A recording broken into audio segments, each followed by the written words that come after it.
Alrighty, folks, welcome in. Um, Here we are, 4 p.m. Hello, everybody. On behalf of ForeSpace, welcome and thanks for joining us for this keynote event, Confronting the Climate Crisis, Coffee, Agroforestry, and Sustainability. Welcome to our special guest, Ivette Perfecto, today, who you'll hear from very shortly. This event is part of a week-long series of events on sustainability and the climate crisis. Those of you who have joined us throughout this week have heard me say this a number of times, but it's really important to underline that we've been co-hosting this event with obviously ForeSpace, but very importantly, the Loyola College for Diversity and Sustainability and the Loyola Sustainability Research Center. It always gets tougher by the end of the day. I'm so sorry. I have marbles in my mouth. For those of you unfamiliar with Concordia University's ForeSpace, we are located in downtown Tiohtià:ke, Montreal, on unceded Indigenous land. We are a university-wide platform focused on working collaboratively with our community across the disciplines, importantly, to activate research, teaching, and initiatives via all sorts of process-based explorations. So we're very delighted to have been part of all of the events so far and looking forward to a few more tomorrow. We are currently recording at this event, so you'll be able to share that with your friends and colleagues after the fact. And we are live streaming at CU ForeSpace on Facebook, and I'll be sure to pop those links into the chat momentarily. So today you're more than welcome to join in the conversation. Of course, Ivette will be giving a presentation, and afterwards we'll be moving into a Q&A section. And during that time, we invite you to participate. And how can you do so? Well, two of the ways that we suggest and that we are defined by in our little Zoom boxes is one through text. If you prefer to write out your question, that's what the Q&A box is there for. So feel free to pop your question in there at any point and we'll address it towards the second half of the event. And secondly, you're more than welcome to speak by just raising your virtual hand, and we'll go ahead and unmute you and allow you to kind of voice your question that way. On that note, it's my pleasure to pass the floor over to James. Jim Grant, over to you. Thank you very much, Anna, and to ForeSpace for co-hosting this event with us. This is our 4th annual, with the 1 year off of the pandemic, of our Sustainability Across Disciplines Conference. I too want to acknowledge that Concordia University is on unceded Indigenous land, and that Montreal is traditionally known as Tiohtià:ke. Well, welcome to our 4th and final event on this, our 4th day of a 5-day discussion on sustainability and the climate crisis. And we have a very special guest and event that will cap off our day in style. Now, as I understand it, the graduate students in the Department of Biology initially suggested our speaker today, and we were delighted with that suggestion. So I'm going to pass it over now to a PhD student in biology. Javier, would you please introduce our speaker for us? Of course. Thank you, Anna, Jim, and ForeSpace, of course, for hosting this event. I have the honor of introducing our speaker today. Dr. Perfecto got her PhD from the University of Michigan, and it's where she currently is the James E. Crawford Collegiate Professor of Environmental Justice in the School of Environment for Environment and Sustainability. And looking over her CV, you can see that she has worked all over the globe, collaborating with many researchers, teaching courses, and most of her work has focused on complex ecosystem dynamics and the application of ecological studies in agricultural systems. And she has authored many published articles, written many book chapters, and a number of her own books on agroecosystems, which have inspired many studies and policy changes. And so without further ado, please join me in welcoming Dr. Perfecto, who today will tell us about coffee agroforestry and sustainability. So whenever you're ready, Dr. Perfecto. Thank you. Well, thank you very much, Javier and Jim and Anna and Concordia University and everybody that's been working on this conference. It's a pleasure for me to be here with you today. Unfortunately, I can't be there in person, but this should do for now. Let me put my screen share.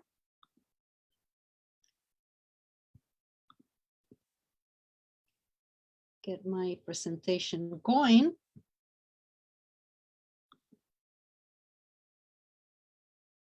Can you see it?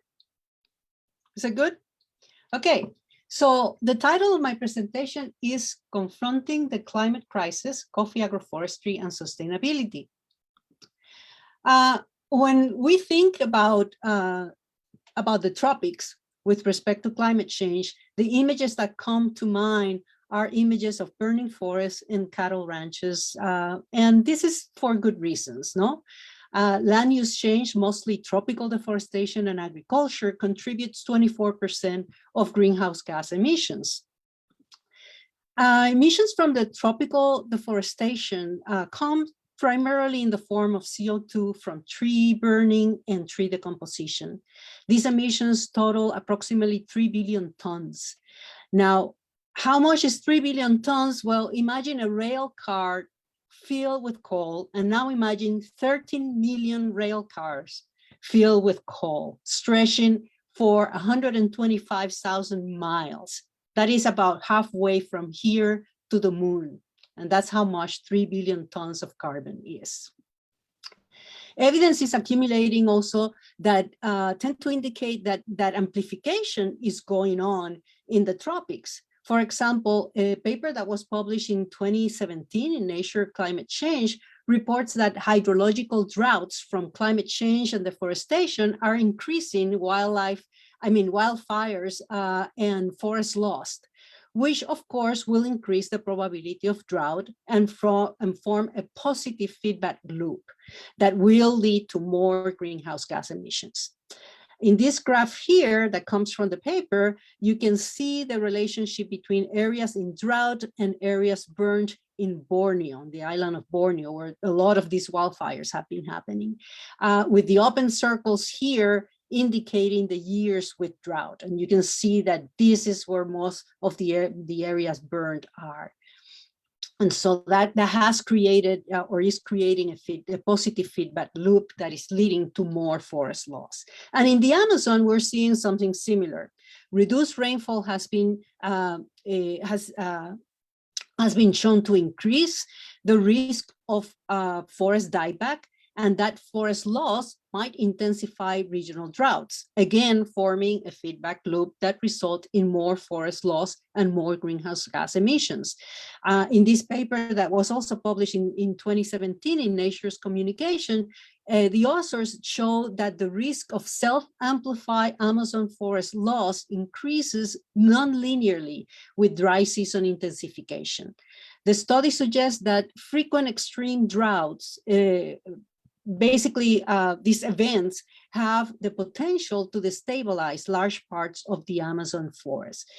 Here you can see the normal sequence where you have moisture that lead to forest cover, and then some evapotranspiration that leads to the moisture outflow.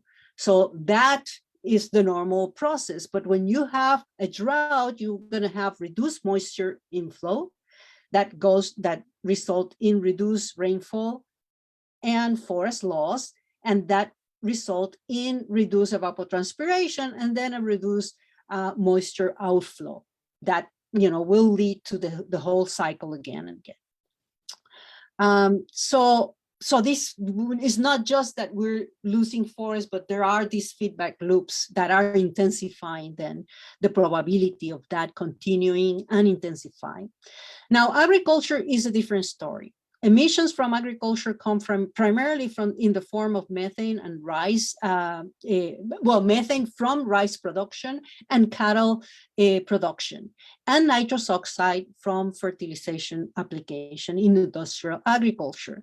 This is important because methane is 30 times as strong a greenhouse gas as CO2, and nitrous oxide is 300 times more potent than CO2.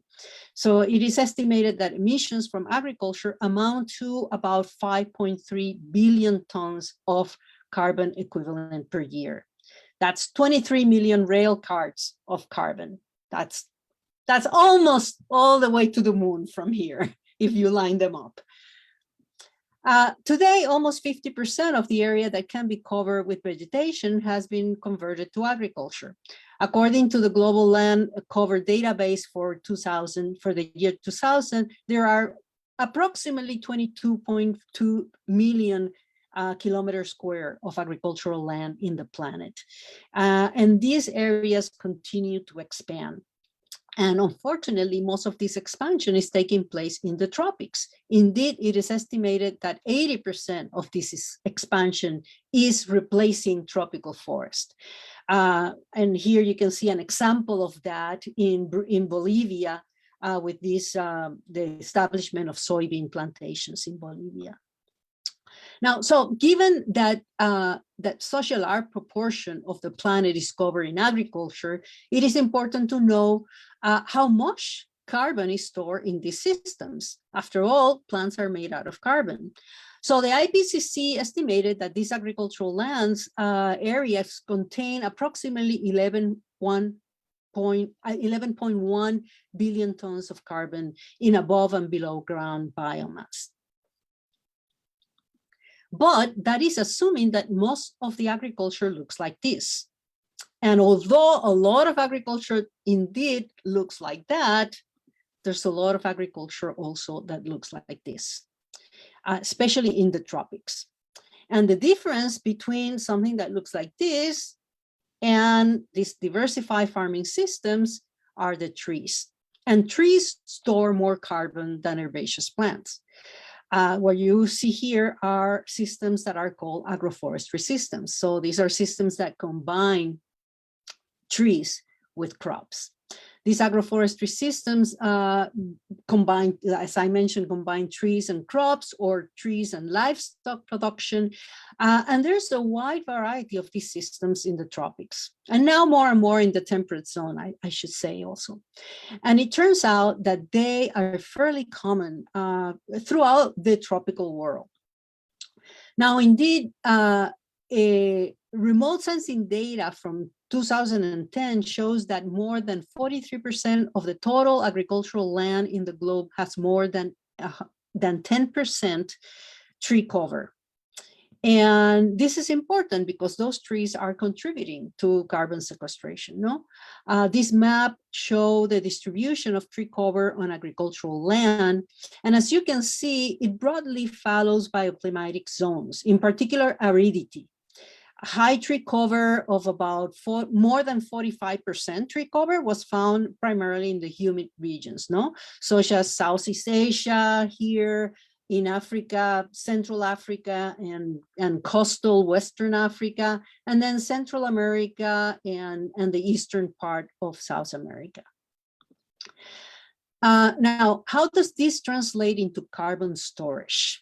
Well, combining geographically and bioclimatically stratified IPCC default estimates of carbon storage with this tree cover analysis, Zomer and colleagues estimated that there are more than 45 billion tons of carbon on agricultural land globally, with trees contributing more than 75% of that.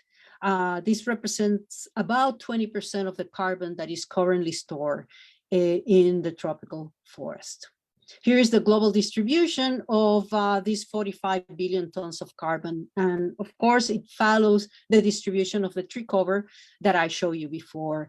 And this gives a mean value of 21.4 tons of carbon per hectare, which is more than 4 times what the initial estimates of the IPCC were, which was about approximately 5 tons of carbon per hectare.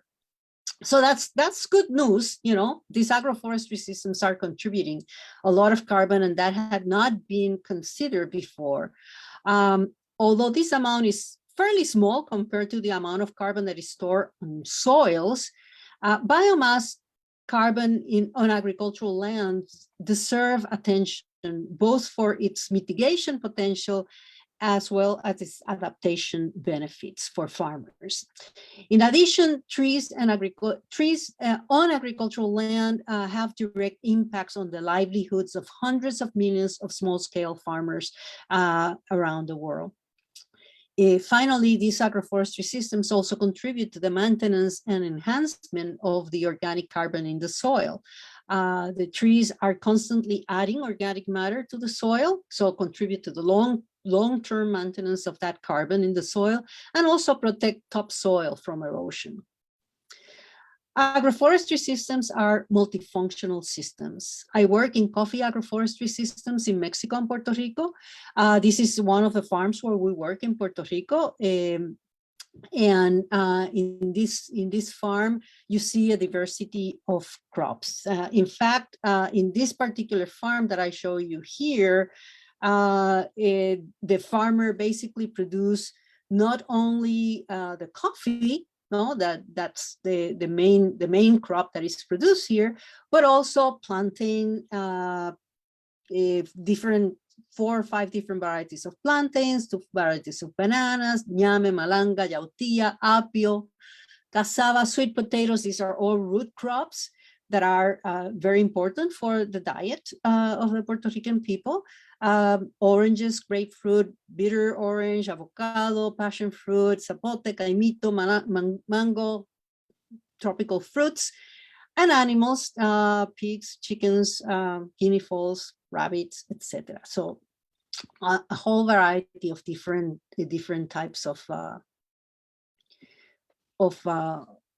crops and products, in addition to shade trees of native species of trees. Now, starting with biodiversity conservation, let me just go back here because I forgot to mention something.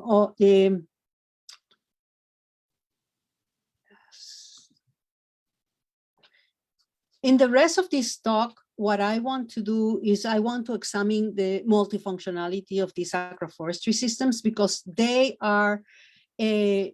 contribute to the sustainability of these systems. I will focus on biodiversity conservation, pollination, and pest control services, climate change mitigation and adaptation, and finally provisioning services.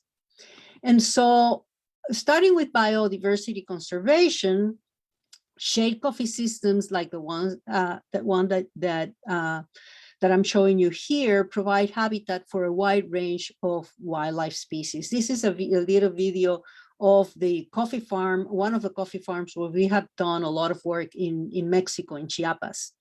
And you can see, that it has a lot of shade trees, and we have done a lot of biodiversity studies in this system. Now, over the last 3 decades or so, scientists working on coffee systems have demonstrated the value of these agroforestry systems for the conservation of biodiversity of many groups of organisms, including trees, epiphytes, insects, reptiles, amphibians, birds, and mammals. Shade coffee not only serves as a good habitat for biodiversity, but also as a high quality matrix that conserves biodiversity at the landscape level. The idea is the following. In fragmented landscapes like this one that you see here, this is a soybean plantation with fragments of forest scattered throughout the soybean plantation. There is local extinctions in these fragments. So you have these fragments here, and there's local extinction in the fragments. In order to maintain the population of organisms as metapopulations, there has to be migration among the fragments. The rate of migration depends on the quality of the matrix. A matrix like this one, soybean plantation in Brazil, most likely reduce migration and can turn local extinctions into regional extinctions. On the other hand, shaded coffee landscapes like this one that I'm showing you in this picture, where we work in Chiapas in Mexico, facilitates migration. These are 2 fragments of forest that are embedded in a shade coffee matrix. Here you can see what the coffee farm looks like. Obviously, a matrix like this promotes the migration of organisms among the fragments of forest in this matrix, maintaining the metapopulation, maintaining the organisms as a metapopulation, and preventing regional extinctions. But not all coffee, or what is called shaded coffee farms, are as diverse.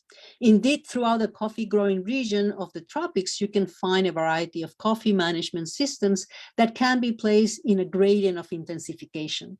going from this rustic or mountain coffee, where basically you have the natural forest that where the understory of the forest is eliminated and replaced with coffee plants, but the canopy is still the natural canopy of the forest, to something like this, which is what Moguel and Toledo call traditional polyculture. This is still a very diverse system, but the trees are planted trees, and you have a high diversity and density of trees, to something like this, which they call commercial polyculture with lower diversity and density of shade trees, to what they call the shaded monocultural system, or it's called shaded because there are some trees in the system, but these are very, have a lower density, and usually it's just one species of tree, and very frequently they're pruned, heavily pruned, to a coffee monoculture. No, so this is a whole gradient of intensification that you find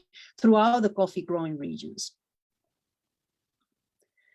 So going back to Chiapas and the Soconusco region where we work in Mexico, in this picture you can see a forest, a shaded coffee farm, and a traditional a shaded coffee farm, or what we call a traditional polyculture, and a shaded monoculture here in the forefront.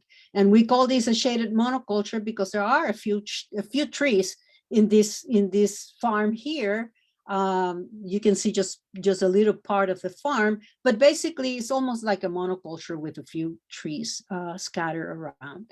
Now, examining what happened in the edges between the forest and the coffee farm, we can see that here, this edge is a very sharp edge, going from a very, basically from the forest to the coffee monoculture. There's a big difference between these two areas here, but in this edge here, this is a soft edge. It goes, from a very, very densely planted, dense shaded system, diverse system, to the forest. And so there's a lot of movement of organisms between those two areas.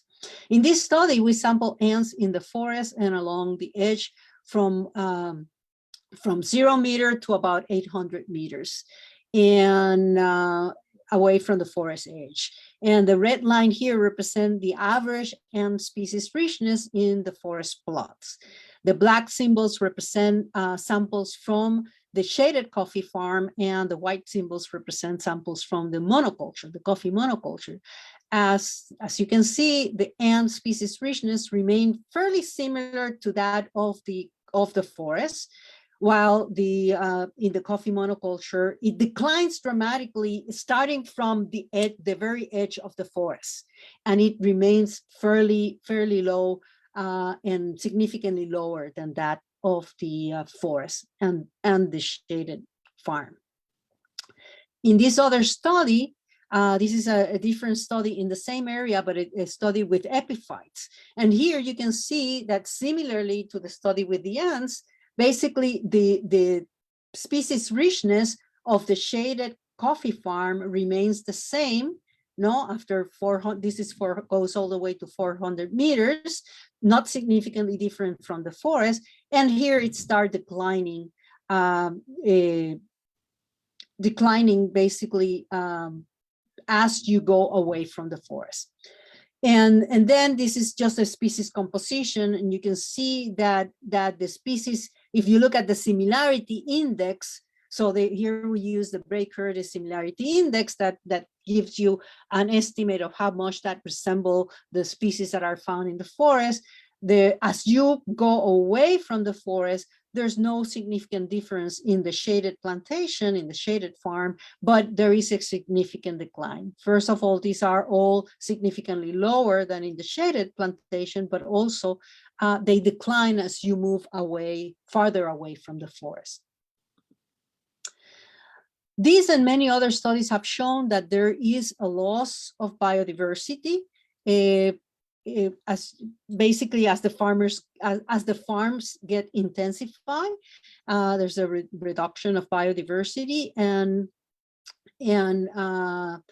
basically this has been used by the Smithsonian Migratory Bird Center to establish a certification program for farmers, to stimulate farmers to maintain that biodiversity on their farms, basically to maintain the shade tree cover, as you can see in this picture here, and to basically to provide some incentives for them to maintain their farms as these rather than converting them to monoculture. There's a lot of pressure for farmers to convert to monocultures.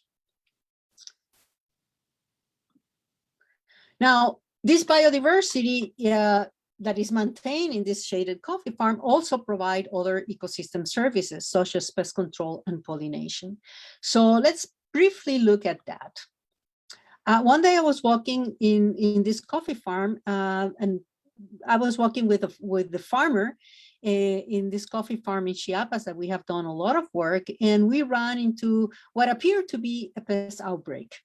And there was one spot where there were hundreds of caterpillars, like the one you see here, that were defoliating some of the tree saplings that the farmer had planted just the year before. And you can see here, maybe it's hard to see, but this is a tree sapling that's completely defoliated by these caterpillars. So I look at the farmer and ask him if he wasn't worried about that, you know, what he thought about it. And he looked at me and kind of smiled and say, well, you know, the migratory birds are going to come pretty soon and they're going to take care of that. And so sure enough, in a week later, the migratory birds arrived and began feasting on the caterpillars and ate every single one of them. So that inspired us to do an experiment to examine the effect of the birds on the insects in the coffee farm. We set up 32 bird exclosures like the ones you see here, and in different farms throughout the Soconusco region, and sample insects inside and outside the exclosures. And here you can see the effect of the exclosures, the effect that the exclosure had on the herbivores, here on the herbivores and here on herbivory. And you can see that after 6 months, basically, after 6 months, the number of herbivores and leaf herbivory increased significantly inside the exclosures as compared to the controls, where the birds had access to the insects. Of course, we soon realized that we were not only excluding birds, but we were excluding also bats.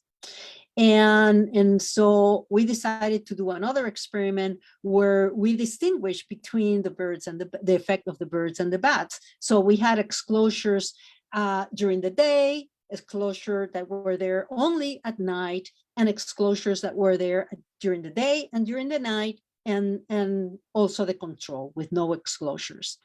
And as you can see in this graph, this is the control here. This is the number of arthropods per 100 leaves, and this is the control. And all the other ones are significantly higher.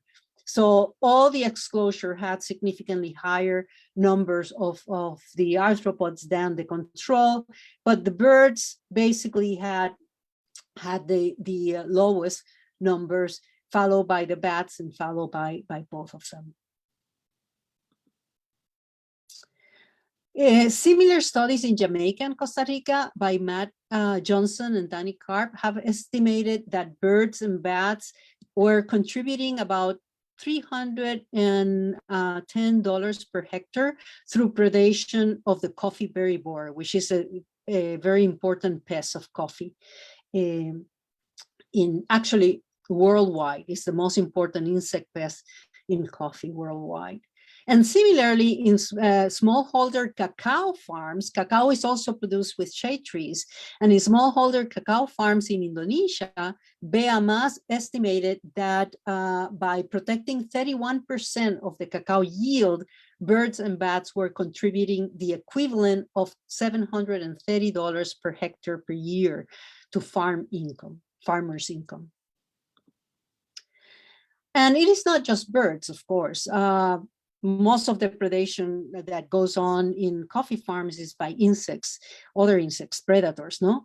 Our own studies in Mexico show that a complex web of interactions, direct and indirect ecological interactions, center around a keystone species that is an arboreal ant species, Azteca sericiazur, here shown in green, result in what we call the autonomous pest control of 4 of the main pests in coffee: the coffee berry borer, the scale insects, coffee rust, and the leaf miner. Now, as coffee plantations are intensifying and biodiversity is lost, this intricate network that result in autonomous pest control disappear. Basically, it breaks out.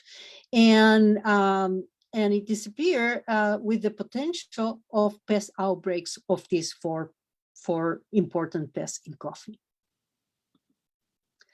Pollination, moving on to pollination, is also one of the benefits of biodiversity in coffee farms, in these agroforestry systems. The positive relationship between bees and species richness and fruit set has been documented for coffee, even in Arabica coffee, which doesn't require pollination. So in coffee, you have 2 different species.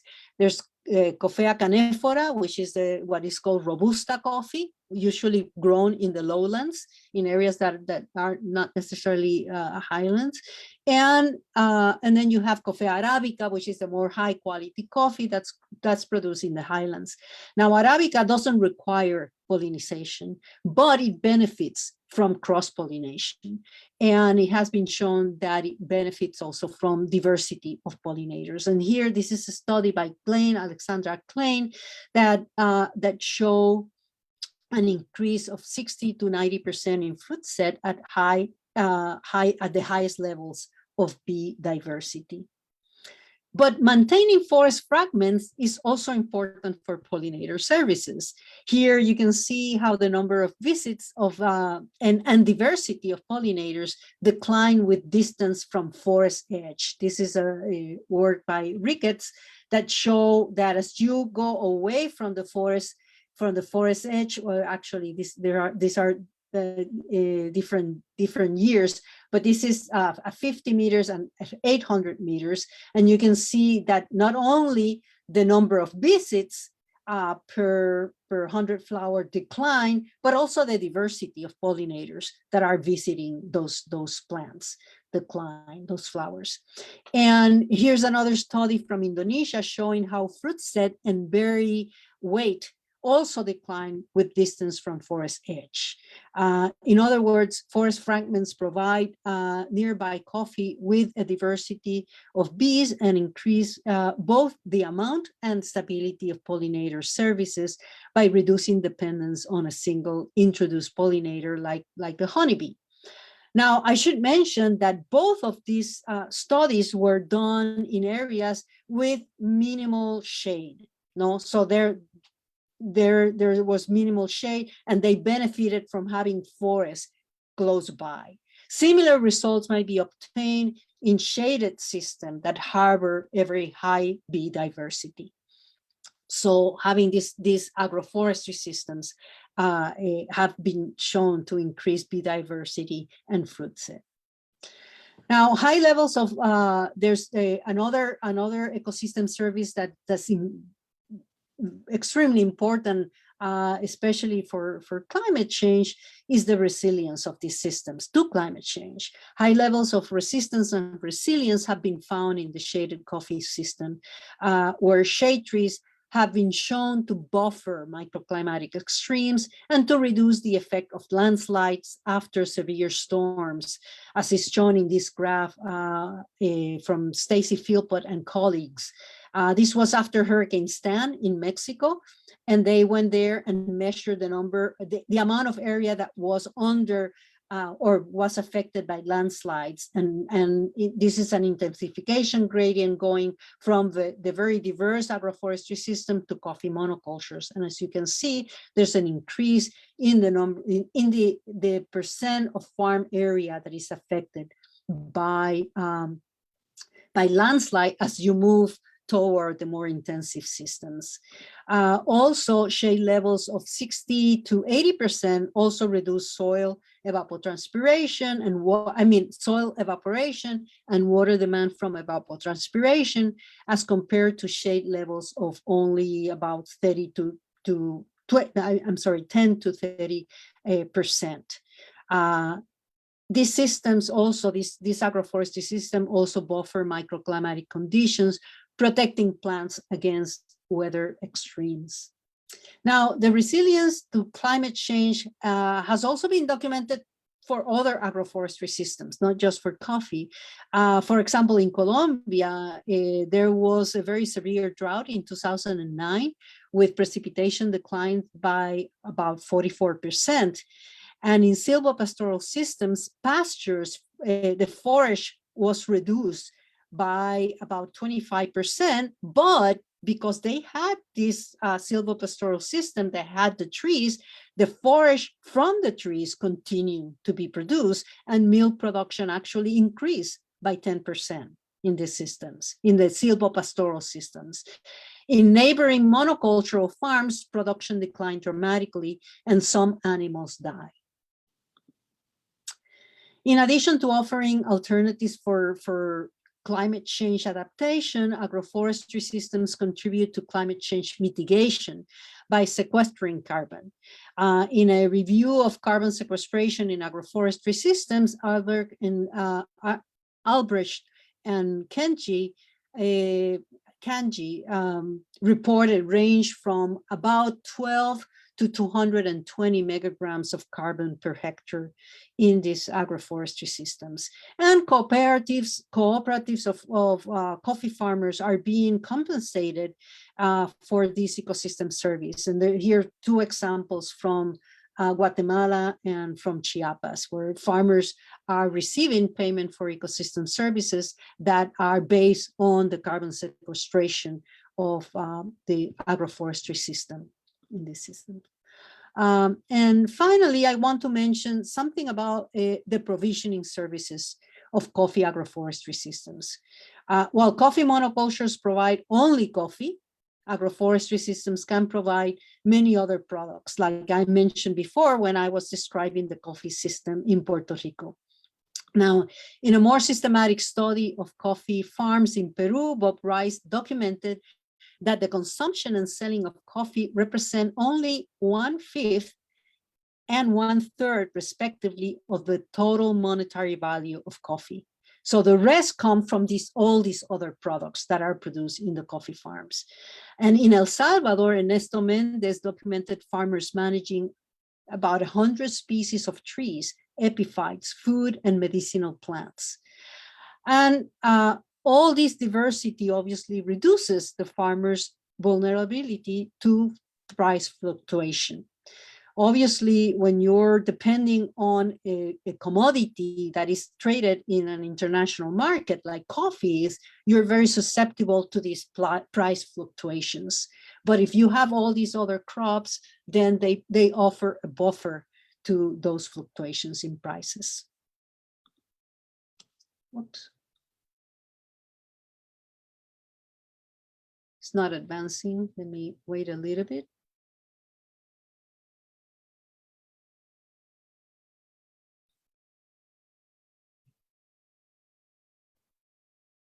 This happened to me before, and I'm not sure what I have in the next slide that is so heavy.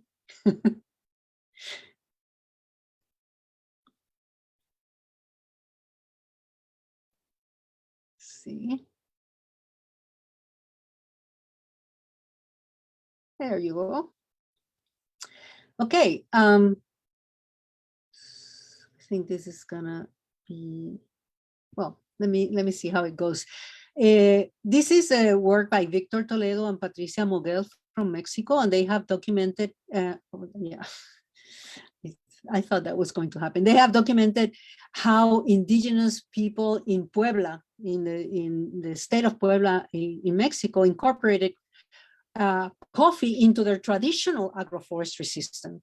So the architecture of these agroforestry systems is created through the combination of species belonging to 18 different plant families or life forms, all of which have distinct names in the Nahuatl language. So here you can see all the Nahuatl names of these different types of plants, like palms, citrus, bananas, greens, capulines, etc., etc. And the numbers here represent the number of species that they documented of all these different kinds of plants or plant families. And so they manage, basically they manage an enormous number of species in these very diverse agroforestry systems in an area of 2 hectares, because most of these farms are very small, 2 hectares or less. So in these areas of 2 hectares, on average, the farmers manage about 70 different species of plants. And here you can see that a lot of these plants are consumed. Most of them are consumed at the home level, at the village level, and at the local level. And then they're also consumed at the regional level, but have also the P stand for potential for commercialization potential, basically. Commercialization potential at the regional, national, and global level. So these systems contribute significantly to the livelihood of these farmers. So in conclusion, I want to leave time for discussion. So I'm going to end now by concluding that these coffee agroforestry systems are multifunctional systems that represent alternatives for adaptation to and mitigation of climate change. They offer protection against extreme climatic events. They contribute to carbon sequestration, but they contribute to climate change mitigation by storing carbon and below and above ground. But in addition to that, they basically conserve biodiversity, and that biodiversity provides pest control and pollination services. And finally, these systems provide a variety of other products like wood and other construction materials, firewood, fruits, tubers, and other food crops, fungi, and medicinal plants. Now, today, we are at a crossroad. In the world, certainly in the global south, we're seeing 2 fairly strong and opposed tendencies in agriculture. On the one hand, we are seeing the proliferation and expansion of large-scale industrial agriculture, which is energy intensive, input intensive, which consists of monocultures, mostly for export commodities, designed to produce profits, not food. But on the other hand, we see small and medium-scale farmers resisting that trend and embracing agroecological and agroforestry systems, which are diverse, resilient to climate change, and multifunctional. And in my opinion, in the context of climate change, there's only one rational pathway. And with that, I'm going to finish and open it up for questions and discussion. Thank you very much. Well, thank you, Dr. Perfecto, for such an interesting and rather stimulating talk.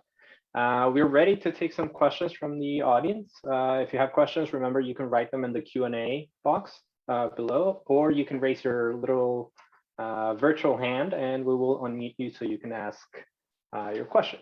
So there's one question now by Tristan McKenna. Says, hello, Dr. Perfecto. Thank you for a fascinating presentation. What sort of challenges do we face in trying to get plantations to incorporate agroforestry into their practices? What things come into play within the industry? What do you think that the average person should know or be thinking about before sipping their espresso in the morning? Great question. Well, the challenges, so the problem, part of the problem is that the incentive structures that are there promote intensification of these shaded coffee farms. And so if for the big farmers, if they have the capital to invest in applying the fertilizers, all the inputs that are necessary, the yields can increase when you reduce the shade. And that's the main incentive for the intensification, is increase in yields. However, I should say that happens when you also, in addition to reducing the shade, you also have enough capital to be able to supplement then, or substitute the function that the trees had in terms of fertilizing and protecting the soil and bringing natural enemies, et cetera, et cetera. If you substitute that with agrochemicals, with herbicides, with fertilizers, with pesticide, et cetera, et cetera. Now, small scale farmers, medium scale farmers cannot afford to do that. And for them, if many studies have shown in these kinds of farms, the small scale, medium scale farms, that as you reduce the shade, you actually can reduce the yields as well. No, and so about an intermediate shade level is where you get the highest yield. About 40–50% of shade cover, you get the highest yield. So that argument of intensifying to increase production of coffee doesn't hold, at least not for all farmers, definitely not for small scale farmers. The other thing is that for small and medium scale farmers, they also produce a lot of other, like I was saying, a lot of other crops that can supplement their incomes. But there are a lot of incentives that come from national governments, from the agricultural departments.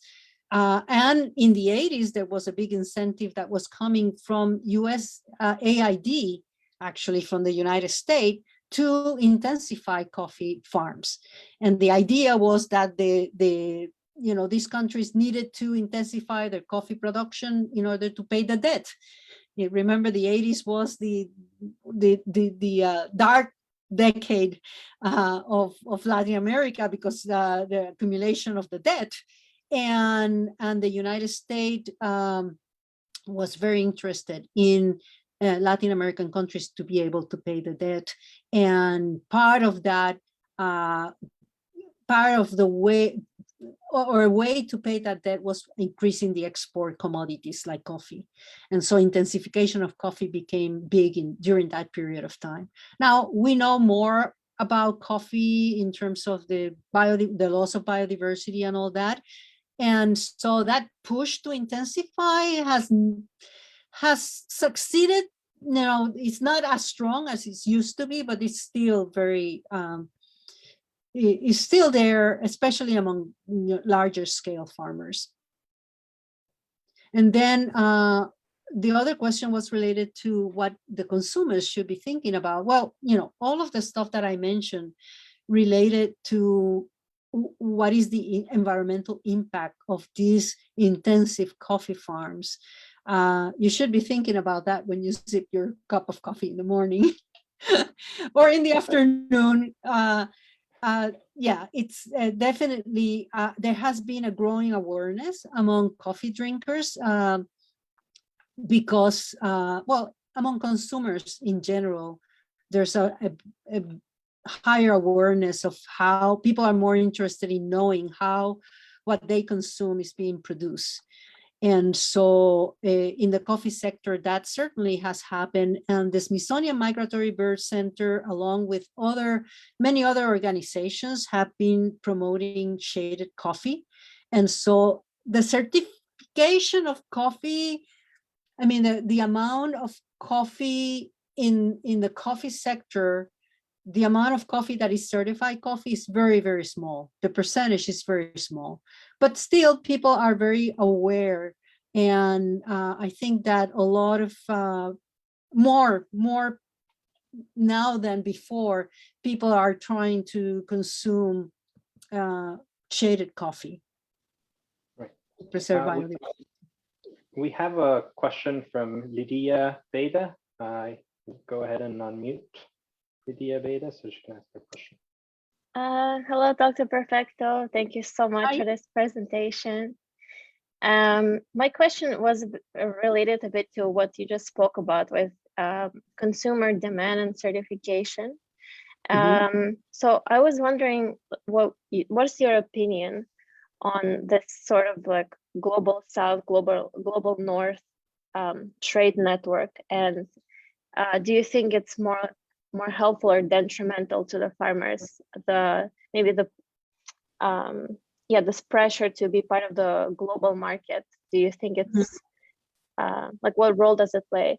And my other question is the remoteness of coffee production. So how does it influence the potential for these systems if we're talking about farmers located, let's say, in Peruvian Amazon versus Chiapas, so areas that are less accessible, and are they sort of like out of sight, out of mind, and often neglected, or is the opportunity equal across the board for agroforestry? I don't know if that makes sense. Yeah, let me start with your first question related to the global market. Coffee, of course, is an international traded commodity, and farmers are really at the mercy of the international market. So that's why I think that these agroforestry systems are beneficial for the farmers, the coffee farmers, as compared to monocultures, no? Because at least they are buffer a little bit against these fluctuations. There's been, every time you have these globally traded commodities, you have boom and bust cycles. You have periods of time where not enough is produced and the price of coffee goes way up. Then the price of coffee, because the price of coffee goes way up, then everybody start planting coffee because it's profitable. So everybody start planting coffee, and there's an overproduction of coffee, and the price goes down. And so you have these boom and bust cycles, and the farmers have no control whatsoever on that. It used to be the case before neoliberal globalization, in the 80s, before that time, governments were playing the role of controlling the price of coffee by basically controlling the amount of coffee that was put in the international market. They would pay the farmers, buy the coffee from the farmers, and basically, in some cases, even burn the coffee. That happens in Brazil, for example. And by doing that, they were not overflowing the international market, and the price of coffee will remain high. But now with neoliberal globalization, that's not allowed, and all the coffee flows into the international market, and there's an overproduction, so the price of coffee goes down, and the farmers are at the mercy of that. And so I'm not saying that small-scale farmers shouldn't grow coffee or cacao, which is another example of that, or many of these internationally traded commodities. But I think that they would benefit from having a local market, and that is happening to some extent with the increase in coffee shops that are national coffee shops that are consuming or buying coffee from local farmers. So in Mexico, for example, in Chiapas, there are a number of coffee shops that are actually cooperatives of farmers, coffee farmers. And the coffee farmers are basically, in that case, they're benefiting enormously, because they go from producing the coffee to actually selling the coffee, the brew coffee in a coffee shop. Now, obviously, not all the farmers can do this, but cooperatives, big enough cooperatives, can afford to do this, and by doing that, they basically buffer themselves from these fluctuations in the international price of coffee. Now, the second question was about the remoteness, and I'm not sure if you were talking about coffee or about deforestation or agroforestry in general. I think that, you know, if you're talking about agroforestry systems in general, is even in this, I think in these remote areas, like in the Amazon region, you see a lot of these agroforestry systems. In the very humid tropics, agroforestry systems make the most sense, because usually what you have there in those regions, the humid tropics, you have soils that are altisols or oxysols. These are highly weathered soils that don't hold on to nutrients very well. And so the nutrients wash out leach out very fast. And having perennial crops there makes complete sense. And so in these areas, that's why you see that most of the traditional systems in the humid tropics that many indigenous groups have are agroforestry systems. You know, agroforestry is nothing new. On the contrary, you know, it's a very a system that have been there for millennia. And it's a system that is used by many of the indigenous people in the humid tropics, mainly because it makes sense for managing the soils in those regions. I don't know if that answered your question, but Thank you so much. Okay, we have some 5-10 minutes left, so maybe we can address some of the questions here quickly. There is one that by Rafael Root. They're asking, would you say it's doable for a mono coffee farm to turn into an agroforestry system? yeah, no, definitely. And there are attempts to do that. There are examples of that. You know, it's very hard to move directly from when you have a monoculture and you've been cultivating in a monocultural system for many years. A lot of the diversity there has been lost. The soil is also depleted because you've been applying fertilizers. You have not been incorporating organic matter into the soil, et cetera, no?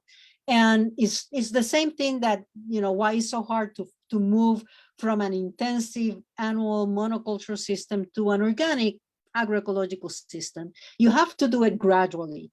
And the same thing with agroforestry, no? You start by adding some trees and then, you know, building up the soils, et cetera, et cetera. So there are a lot of examples of these transitions from the coffee monoculture to a more shaded system. There is a certification system that's the Rainforest Alliance have this certification. I don't like the Rainforest Alliance certification that much because it really doesn't require much to get the certification. But one thing that I do like of that certification system is that it's a way in which farmers can transition to a more shaded system and be compensated for it, no? Because they have this certification, so they can charge a higher price for the coffee because it's certified Rainforest Alliance or have a broader distribution yeah, so they benefit from having the certification. They can start a transition without getting hit too hard by, you know, planting more trees in their farms. I believe we only have time for one more question, so please, sorry everyone else, we have many questions in the chat log, but maybe a quick one. So if Dr. Perfecto, if you could go quickly over the problem with fragmented landscapes in terms of agroforestry, I believe. Well, the only thing that I would say about the fragmented, most of the landscapes, most of the habitats now are fragmented. There are very few chunk large chunks of forest that are left. Obviously, we need to preserve those large chunks of forest in the Congo, in the Amazon forest, and what is left in Southeast Asia. But in the rest of the areas that are fragmented, it makes sense to conserve that biodiversity. It makes sense to have a more diverse agricultural system. And what's happening now is that a lot of those areas are being converted to soybean plantations or the oil palm plantations and these extensive monocultural plantations that do not permit migration between the fragments of forest. So I think that it makes a lot of sense to, especially in the humid tropics, to be moving more toward a landscape that's dominated by agroforestry systems that will promote the migration of wildlife among the fragments of forest. Thank you. Maybe we can address one other short one. Selene Escobar asks, why to plant coffee agroecosystems instead of agroforestry crops that can provide food and thus better contribute to SD2O2 or hunger zero? Yeah, that's a great question. But some of the crops are harder to produce in a shaded system with a lot of shade trees. You can have, corn, for example, or a lot of the annual crops. You can have them in agroforestry systems, but you have to limit the amount of trees that you put there because these plants need a lot of sun. And so coffee, being an understory plant, it was domesticated from the understory of a forest, can tolerate very high shade levels. So you can maintain a high level of shade and produce coffee as well. And so if you mix it with, my argument is that you shouldn't be producing this, coffee just with shade trees and that's it. I think that especially for small farmers, it makes sense to have coffee there with a lot of other food crops, including fruit trees, as well as tubers. Some of these tubers grow well with the shade. And so you can have tubers and you can have bananas and you can have a lot of other fruit trees and still produce coffee that will bring an income, a cash income to your family as well. Thank you, Dr. Perfecto. I'm afraid we've run out of time. There's a lot of questions here still, but we're going to pass back to Jim so we can close the session. Thank you. Thank you very much, Dr. Perfecto, for that really interesting and inspiring talk. Maybe I'll call on Rebecca to remind us we have a great workshop on turning Concordia University into a living lab tomorrow at 10. Dr. Perfecto speaks at 1:15 at the biology department. Rebecca, anything else to remind us of? Yes, we have a panel on urban sprawl tomorrow afternoon, and then we will close up our week of discussions with a Jeopardy session about climate change. So do come back tomorrow. And thank you so much for being here today. And Dr. Perfecto, really fascinating talk. Thank you. We'll see you tomorrow, Dr. Perfecto. Thank you. See you tomorrow. Bye. Goodbye. Bye.